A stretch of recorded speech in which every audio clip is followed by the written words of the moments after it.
Okay, so thank you everyone for attending this the great webinar. So I'm now my name is Satoshi Yamaguchi, and I'm serving as a professor in the AI research unit at the Graduate School of Dentistry, the University of Osaka in Japan. So today I would like to introduce my research topics entitled AI in Dentistry from Material Design to Clinical Decision Support. So this slide shows the outline of my presentation. So first, okay, so I would like to briefly review recent AI technologies, and after that, I would like to introduce several of my AI applications in the dental field. So I have already published three major papers in Journal of Dental Research and the Journal of Prosthodontic Research. So I will provide some details about these projects later. Okay, so let's begin with the question. So what is AI? So the term, the AI, artificial intelligence, has a very broad definition. So AI refers to any techniques that enables computers to mimic human intelligence. So this includes machine learning, so which is a subset of AI encompassing techniques that allow systems to improve their performance on the task through experience. And it also includes the deep learning, so which has been one of the most influential technologies in recent years. So deep learning is a subset of the machine learning based on the neural networks that allow a system to train itself to perform specific tasks. So why is deep learning receiving such significant attention? So this is largely because of advances in image processing competitions. The competition is called the ImageNet Large-Scale Visual Recognition Challenge. In 2010, the error rate achieved by the best performing AI model was 28.2%.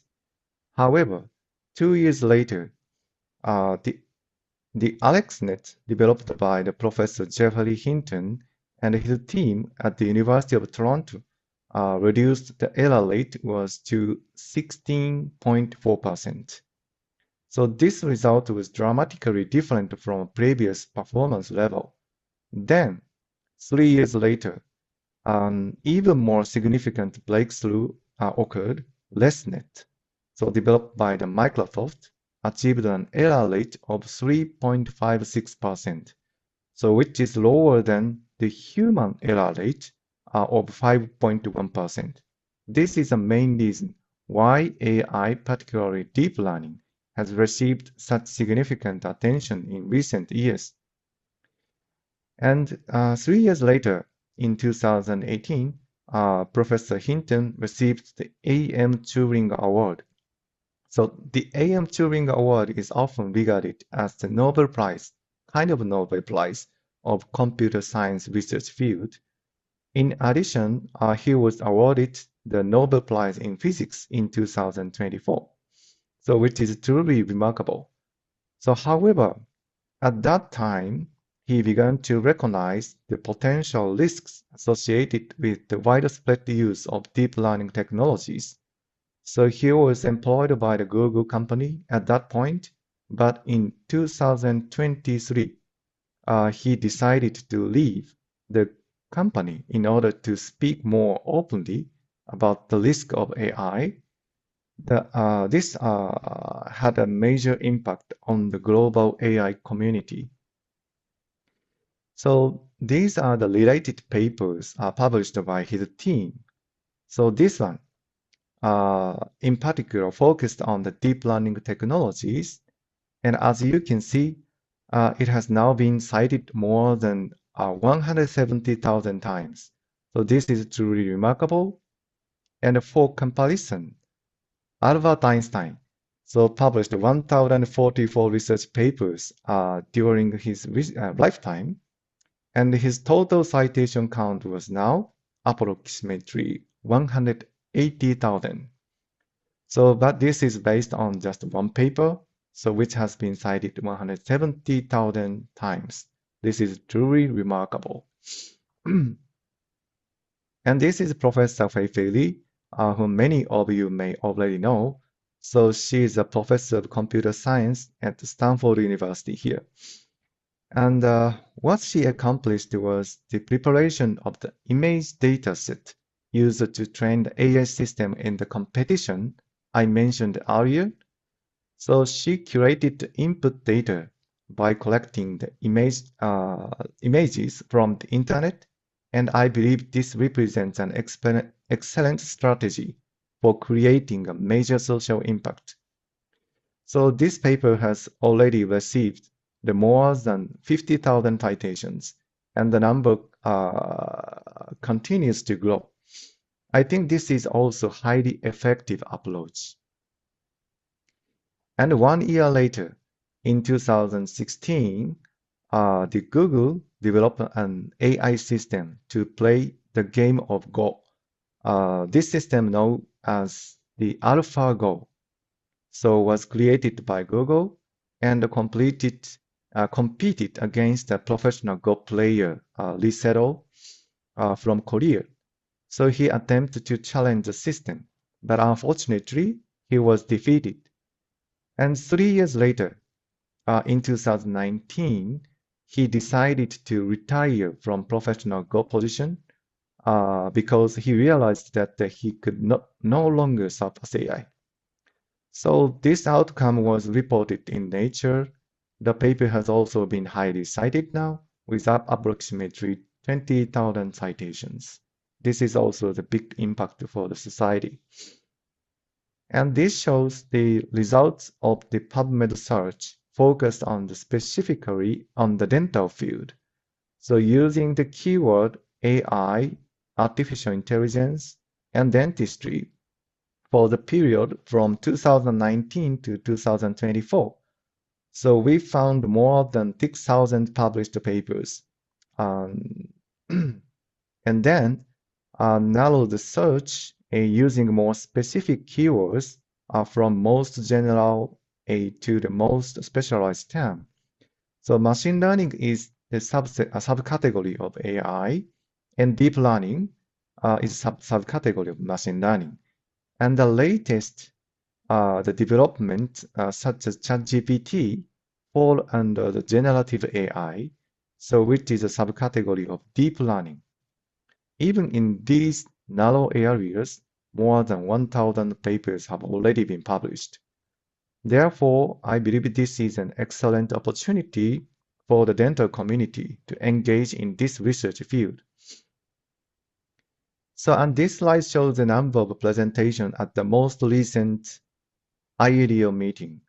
So, as many of you may know, the IADO conference is the world's largest international research conference in the dental field. And the last meeting was held in Barcelona, in Spain, and the total number of presentations was approximately 3,000. However, when we searched for the presentations related to the AI using specific keywords, the numbers were still quite limited. At the most, only about 2.7% were related to the machine learning and deep learning, which are relatively easy to use. And also, the presentation related to the generative AI accounted for only 2.2%. I think this is the great opportunity to join this research field, especially for the younger generation. And this is a first paper published in 2018, specifically in the dental field. He also was an assistant professor at the Wangan University in Korea at that moment. And also he has since moved to private university to join its AI research center now. So in this study, he attempted to classify the healthy teeth and the moderately periodontally compromised teeth and the severe periodontal compromised teeth using the 1,740 radiographic images, and the accuracy was acceptable. As I mentioned earlier, the human error rate is the 5.1%, which corresponds to the maximum possible accuracy of the 94.9%. However, at that time, the model achieved an accuracy of 82.8%. And 1 year later, German researcher published a study in 2019 predicting the periodontal bone loss versus the absence of the bone loss using the same type of the radiographic images. At that time, the accuracy was also the modest at the 81.0%. And he is regarded as one of the leading figures in the AI research within dentistry. He served as a professor, chair, and director in the Department of the Restorative Dentistry at the Ludwig Maximilian University in Munich. In 2020, so he published another study in which he attempted to classify the carious and non-carious lesions using near-infrared light illumination images. So I'm currently serving as a guest professor at the Ludwig Maximilian University of Munich to further expand our collaboration. As he has already published approximately 400 papers on AI research in dentistry. He is an outstanding collaborator now. So let's think about which country is the most active in dental AI research. So the answer is United States. So the United States is now ranked first. However, so a few years ago, China had a top position. Over the past few years, the ranking has totally changed.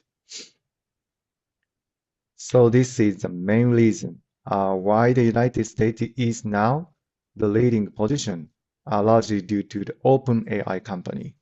So in 2022, the OpenAI released the ChatGPT, and the latest version is now the 5.1 was released this year, likely last week. I asked the system to provide information about who is the Japanese researcher who makes the greatest use of AI in dental research in the world. So the ChatGPT generated the response include the information source and the headshot of mine, and the content was very accurate, I hope, and demonstrate the current performance level of the latest version of ChatGPT. And this slide shows the humanoid robots and alongside the generative AI, which is also quite fascinating. Let's try to, yes, play the movie a little bit. So, yeah, so this, the movie was created, the Figure, the company. So they are collaborating with the OpenAI company. So this humanoid robot has been installed in the kind of ChatGPT in their brain. And he just put something in front of the humanoid robots. From now, they are trying to put them out, collaborating with each other. So they are recognizing where should be bringing. So light one, I'll just open the refrigerator and try to, yeah, put the one thing in the refrigerator, and left the humanoid robots try to move something to the shelf. And this is an interesting point. They are collaborating each other and face to face, see, and going to the refrigerator. But maybe most of you may feel it's a very slow. Maybe in my case, if I do the same things, maybe my wife is said to me, "Hey, close the refrigerator." So immediately, But yeah, so this is a point. They are collaborating, and this is the first watch in front of these things. This is a very interesting. And this one is the latest version of the figure one. The name is the figure two. So now he can assembling the a part of the BMW vehicle. So BMW company has already been installed these humanoid robots in its production lines. So this robot is capable of assembling the 1,000 parts per day, and yeah, it's quite interesting. It still seems slow, but maybe we can easily imagine that for the future, these humanoid robots are replacing the human work. Okay, and then I examined which technology was the oldest. So this is the oldest technology. ELIZA was developed in the 1966. It's actually 59 years ago by Professor Joseph Weidenbaum, the professor at the MIT. The original Python code is still available today. So I just downloaded the code and ran it on my laptop and asked it the same question I posed to ChatGPT. Okay, who is the Japanese researcher who makes the greatest use of the AI in dental research in the world? But here, his response was, I'm not sure I understand you fully. So this represents one of the earliest language models. However, 59 years later, ChatGPT has dramatically transformed the field. And let's think about what is the generative AI. So generative AI represents the latest stage of the development of earlier. I introduced systems such as the ChatGPT. So generative AI is subcategory of deep learning. Sorry. So the subcategory of the deep learning. So who introduced the transformer model?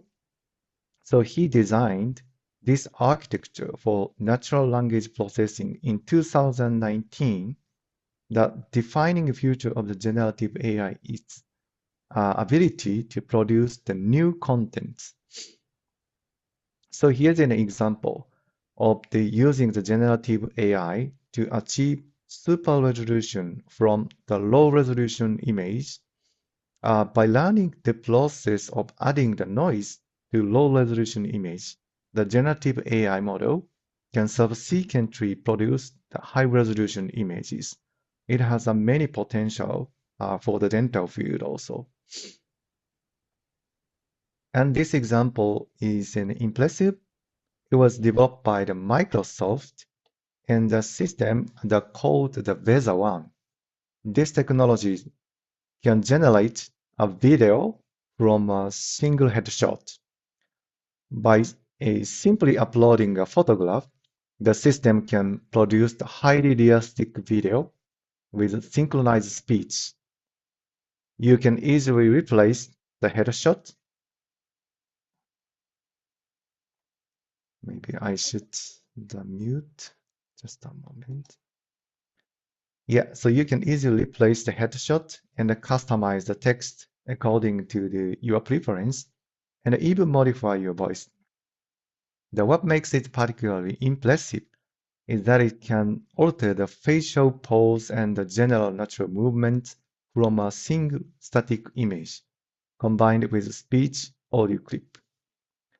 The model is capable not only of producing the accurate lip movements, but also generating the free facial expression and head motions like this.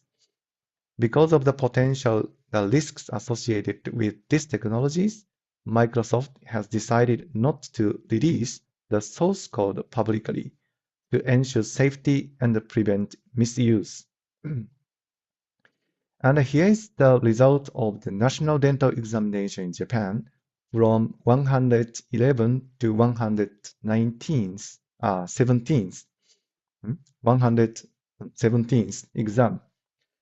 At that time, the latest version of ChatGPT was a 4.0. Even with that version, ChatGPT achieved an accuracy rate of the 84.63%. In comparison, 3,157 applicants took the examination, and the average human score was 81.4%. The difference is very small, and this suggests that if we were to use ChatGPT latest version 5.1, the accuracy rate might exceed the 90%. So why is this possible? To clarify this, let us review the oldest technologies. So ELIZA, as I mentioned before, so it relies on the predefined response patterns for human input sentences and selects the appropriate patterns based on the keywords found in the input. Therefore, if we want to improve its output quality, the only option is to manually increase the number of predefined patterns. So this is the inherent limitation of the system. And 24 years later, the Google Translate was released, and it was also based on the supervised learning. It statistically analyzed the correlation between Japanese and English text strings. However, it had difficulties with synonyms. For example, it was unable to distinguish between the wafuku and the kimono. So both refers to traditional Japanese clothing, but wafuku is typically made from cotton, and while kimono is made from silk. So Google Translate could not recognize these differences because, as a supervised system, it required an expanded and explicitly defined list of synonyms. And in 2013, the Google released the Word2Vec and unsupervised learning technologies. It converted text into numerical vectors, enabling the addition and subtraction of word meanings. The model randomly extracts short phrases from the training text and repeatedly performs a word guessing task by predicting the middle word based on the surrounding context. So for example, using these vector calculations, the model can infer relationships such as the Paris minus France plus Japan equals to Tokyo, and the sushi minus Japan plus USA equals to pizza. It's something makes sense, right? So these relationships may feel abstract, but they illustrate how word meanings can be computed numerically using the Word2Vec. And 4 years later, as I introduced before, in 2017, the transformer architecture was introduced by the Dr. Bazwani and colleagues at Google. And this architecture is one of the most important developments in modern AI. It learns the relationship between the distant words across entire long sentences, not just individual words. This capability is the key foundation for models such as ChatGPT and many other advanced systems. So now let us consider the difference between BART and ChatGPT, so which is developed by OpenAI. So BART is the current Gemini developed by the Google company. So Word2Vec performs the word guessing task, whereas ChatGPT performs the word generating task. It's totally different. So BART is fundamentally different from Word2Vec in terms of complexity. It solves the prediction tasks within the long text that contain the multiple paragraphs, learning not only the relationship among the surrounding words, but also the connections across the predicting and following the sentences, paragraphs, and overall context. It can predict any masked word within the text. So in contrast, ChatGPT hides the entire later part of the sentence and predicts the next word-based story and on the preceding text. Tasks such as translate blah blah into Japanese and question answering tasks like the who was Japan's first Nobel Prize winner are all variations of the word generating quiz. So now maybe you could catch up the what is AI and what is the latest technology of the generative AI. So let's get the explain about the more details about my former research topics from now. So I will introduce the three papers, one on the material development, and one involving the generative AI, and one on the clinical decision support. So I will now introduce the first study, which focused on the developing on the AI model for optimizing the materials composition of dental materials. So this work was published in the Journal of Dental Research in 2022. The first author, Hufei Li, she was one of my former PhD students from China, and she's exceptionally talented and was highly motivated to apply AI technologies to optimize the composition of dental materials. So, as many of you know, CAD/CAM resin composite crown still do not have the sufficient flexure strength compared with the lithium disilicate glass ceramics such as EMAX. The maximum flexure strength of CAD/CAM composites is around 300 megapascal, but so further improvement is still needed.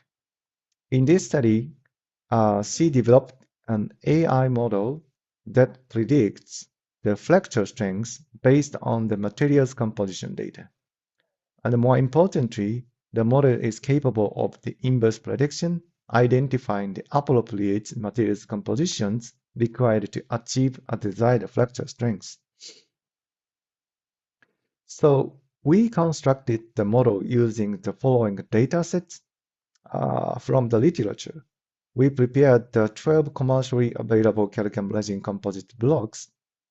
At this stage, the data set was very limited, as only 12 products were available. However, I had previously developed a patented technique that allowed us to augment the data set from 12 to 120 entries.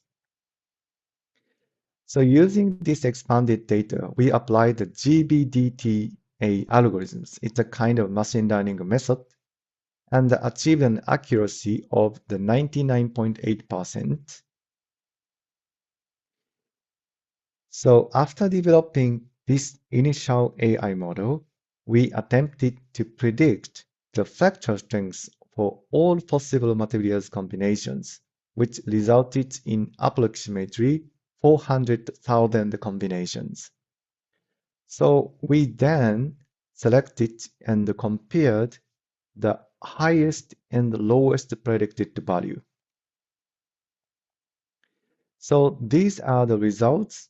The horizontal axis represents the number of possible materials compositions, and the vertical axis represents the predicted flexure strength. As you can see, approximately 93,000 combinations resulted in the low flexure strength. On the other hand, 4,527 combinations were predicted to yield the higher flexure strength. Of course, we did not test all of these combinations experimentally in vitro, as the number was far too large.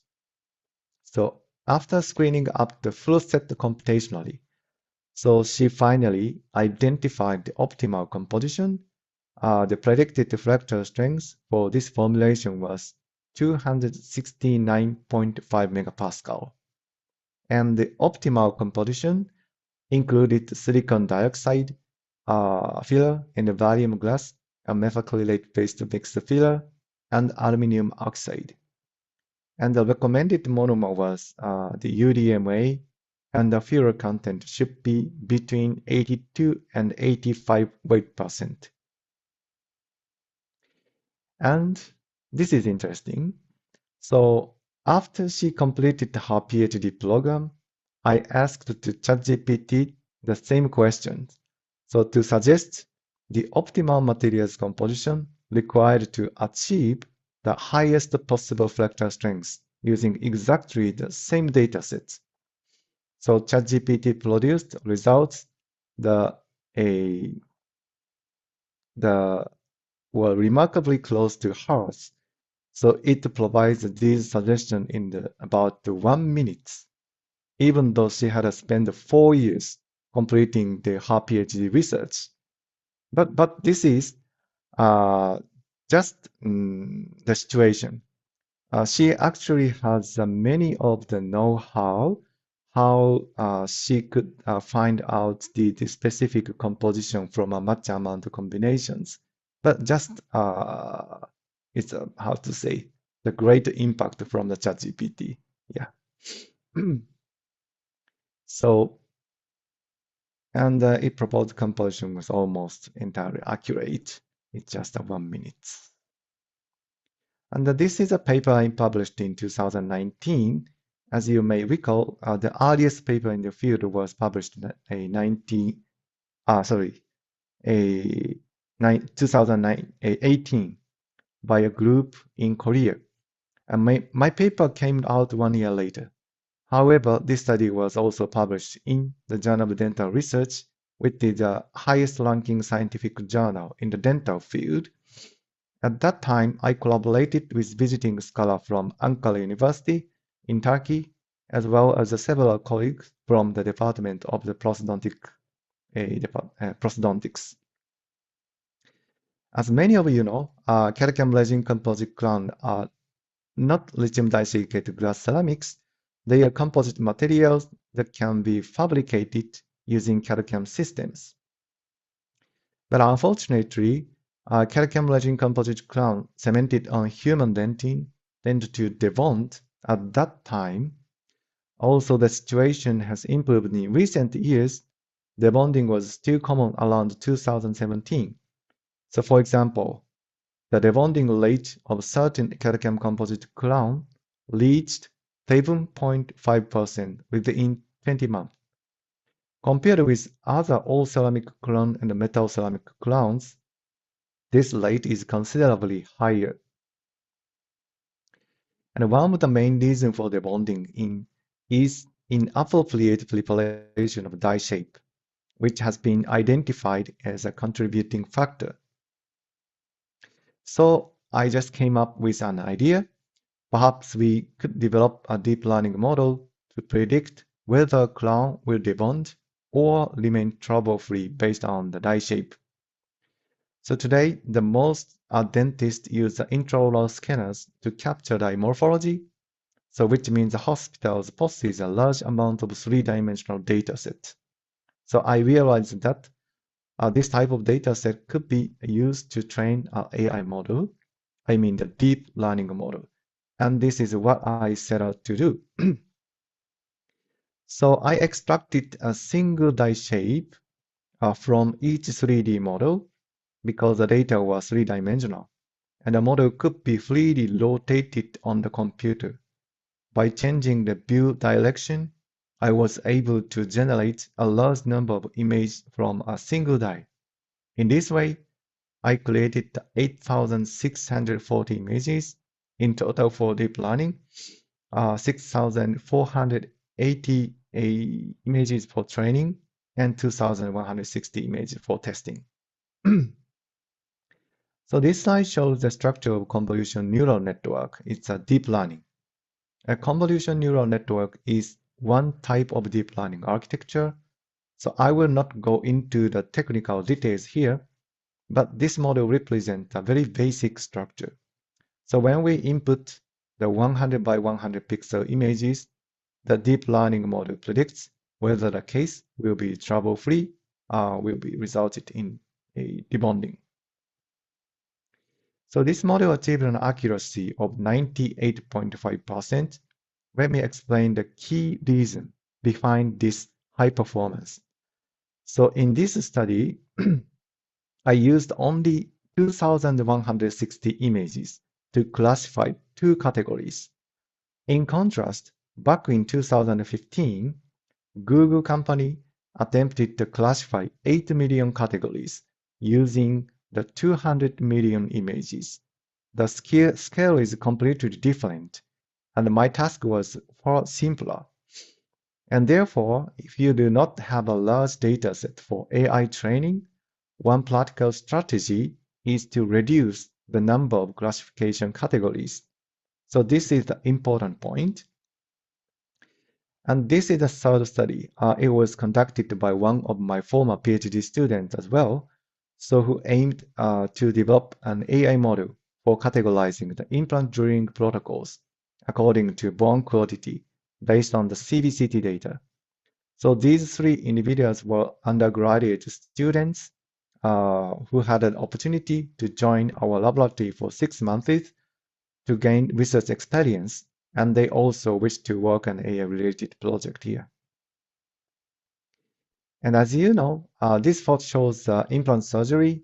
It is often very challenging, especially for young dentists, to determine the appropriate implant drilling protocol for each patient. Bone quality varies considerably, and selecting the optimal protocol can be difficult in clinical practice. So for senior dentists, selecting a drilling protocol may be relatively easy because they have extensive clinical experience to support their decision making. However, for young dentists, this is often a very challenging situation.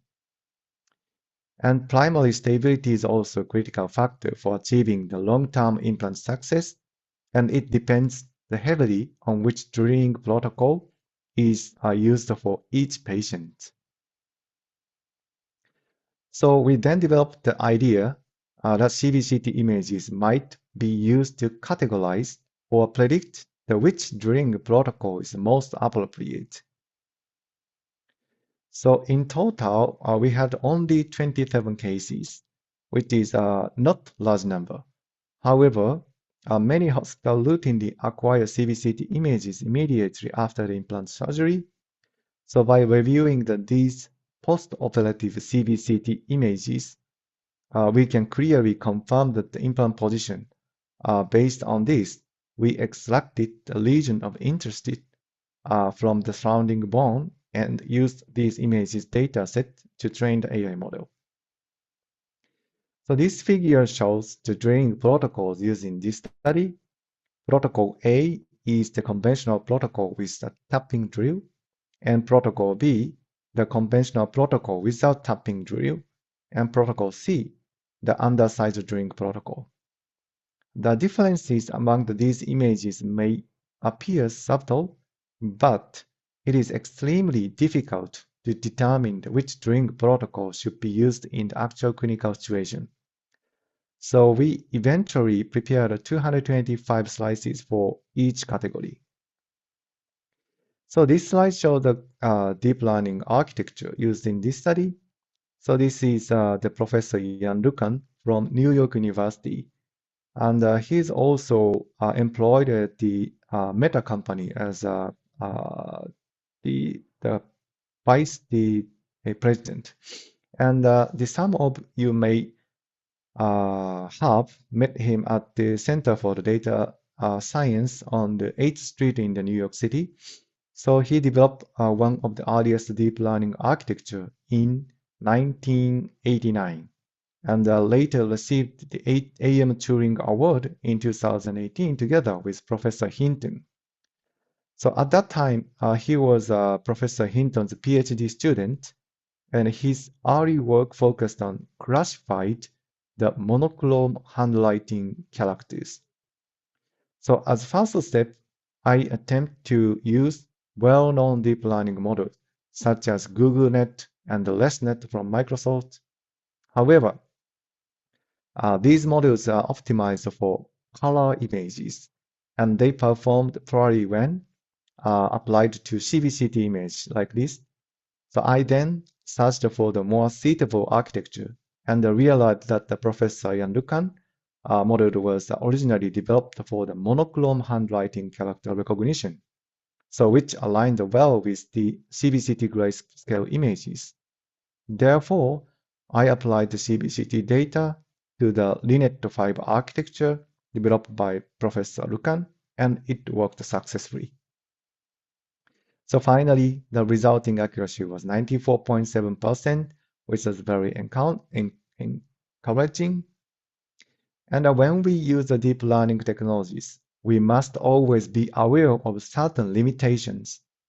Deep learning model function as a kind of a black box, meaning that we cannot directly explain why the AI produce a particular results. In such a case, so this kind of GradCam technology is very useful because it allows us to visualize the regions of interest that AI focused on. In this example, the top image is the original CBCT slice, and the bottom image shows the GradCam visualization. For protocol A, we can see that the AI concentrated on the darker region, and and for protocol C, it focused on the brighter region. And in case of the protocol B, so interestingly, the both regions appears to influence the decision. So this suggesting a balance between the two. Based on these visual patterns, the AI classifies the images into protocol A, B, C. So however, the reasoning process is still not completely transparent. Its situations where interpretability is essential, so we should consider using the kind of machine learning rather than the deep learning technologies. So machine learning models are often categorized as explainable or interpretable AI, meaning that we can clearly describe how the model reached its decision. And if you are interested in these topics, please refer to these three papers. I currently serve on the editorial board of the journal Dental Research, and we are preparing the official X account where you will be able to follow the latest publication. And I also serve as an associate editor for Journal of Prosthodontic Research. Also, it is a Japanese scientific journal. All papers are written in English. In addition, the publication cost is very low. Typically, open access publication fee range from the 3,000 to 4,000 US dollar, right? Whereas this journal charges only 300 US dollars. So if you are interested, I encourage you to consider submitting your manuscript here. We also manage an official Instagram account where you can follow the latest updates from both journals. And finally, most of you here are dentists, so I would like to emphasize one important point. AI is merely a tool to support clinicians. It is only a tool. So the final decision must always be made by a doctor based on AI's suggestions. This is the most critical principle. Japanese government has also issued official documents that stress the responsibility for the dental professions. And the regulation and standardization are also essential for the appropriate use of AI. So since 2023, I have been serving as a member of the dental topic group within the WHO working group. In July, I visited Munich to participate in the group's activities. Some of you may recognize the Professor Volkswendige here, so who leads this initiative. And our team is working to develop open source documents and open source datasets that can be used globally to support the safe and appropriate use of AI.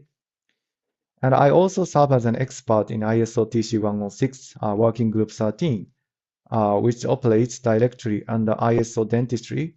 So this working group is developing the standards for AI-based two-dimensional radiographic analysis. This is an important activity, and the official document has been published in this April, so please refer them. And finally, if you are interested in my research topic or future collaboration opportunities, please feel free to contact me at any time. Uh, this is the QR code of my business card. You can catch up me. And lastly, this photo was taken in June last year. When I participated in the ultra marathon, I completed the 71 kilometers.